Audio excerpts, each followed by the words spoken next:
مرة حسيت إن يومك مكرر، صار عندك ملل؟ تعال اعرف سالفة جديدة. ليش يمل دماغنا من الروتين؟ الملل مو صدفة، الملل رسالة يرسلها الدماغ يقول لك يابا غير شوية. دماغك يكره التكرار، مثل الطفل من تجيب له لعبة يلعب بيها وفترة يمل من عدها. دماغك يحب المفاجآت، تجديد. من ما يكون شيء جديد ونفس الروتين، هرمون المتعة الدوبامين راح يقل، حماسك راح يقل، وبالتالي يصير عندك ملل. حتى دماغك يريد طلعة، مثل ما صديقك كل جمعة يريد يطلع. مني يصير روتين متكرر يساوي لي مزاج سيء، طاقة أقل، احتمال يزداد عندك القلق والاكتئاب. ومن ناحية جسدية، إذا نفس النشاط يوميا جسمك راح يمل. إذا أنت تمشي نفس الشارع يوميا، حتى البزازين راح تعرف وين رايح وين راجع. الأغرب حتى رواد الفضاء يصير عندهم ملل أكثر من الناس الطبيعيين.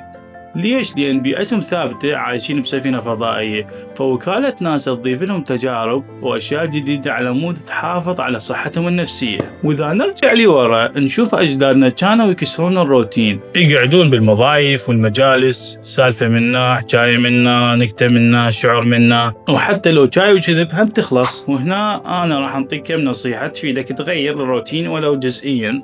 تغير محيطك، تبدأ من أثاث غرفتك، من ترتيب غرفتك، تغير الشارع اللي تمشي بيه، تجرب أكلة جديدة، تجرب طبخة جديدة، تلتقي بناس جدد، تروح الأماكن ما رايح لها قبل، تجرب هواية جديدة، تتعلم شيء جديد. وبالأخير الملل رسالة من الدماغ يقول لك غير رحمة لأهلك. شلون ما جسمك يريد أكل متنوع، دماغك هم يريد. شاركنا بالتعليقات شنو أغرب شيء كسرت بيه روتينك.